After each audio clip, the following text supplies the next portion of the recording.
The Adidas Harden Stepback 3 is the successor to the Stepback 2, a budget model that outperformed James Harden's flagship Adidas Harden Vol 5. It is unusual and unexpected for the budget model to outperform the major release. This time, however, the same cannot be said.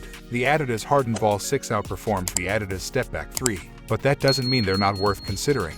If you're a Harden fan looking for a good budget basketball shoe or want to support the brand without spending more than $100, this is the shoe for you. Traction, my favorite feature of the shoe. It simply gripped everything I put it on. The last court I visited had a layer of dust on the surface, and these still bit the ground well. I only slid once during my time in them, and it was fairly early in the testing process. The traction pattern appears to be data-driven, as seen on the Adidas Harden Vol 1. The only complaint I have about the traction is the durability of the solid rubber. It had bald spots after about 4 hours on a rough cement outdoor court. Cushion. The midsole, like the Adidas Pro N3 XT 2021, is full-length bounce. However, it's more comfortable this time around and does a good job of balancing impact protection and court feel. I did notice, however, that after about 2 hours of play, at least one of my heels hurt. This is because of the rubber fencing in that area. The Strobel board is also made of plush foam, which I believe is bounce. I wasn't blown away by its performance, but it is an improvement over the Pro N3 XT 2021. Materials. The materials are as expected.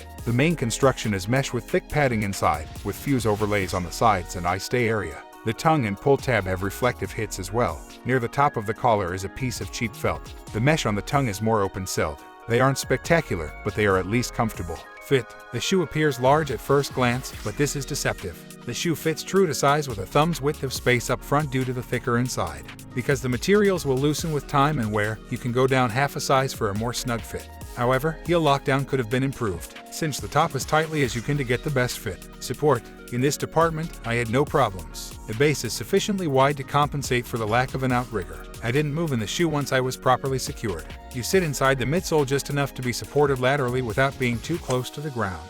To provide adequate ankle support, the heel rubber caging works in tandem with the internal heel counter. Everything worked as it should, and I walked away unscathed.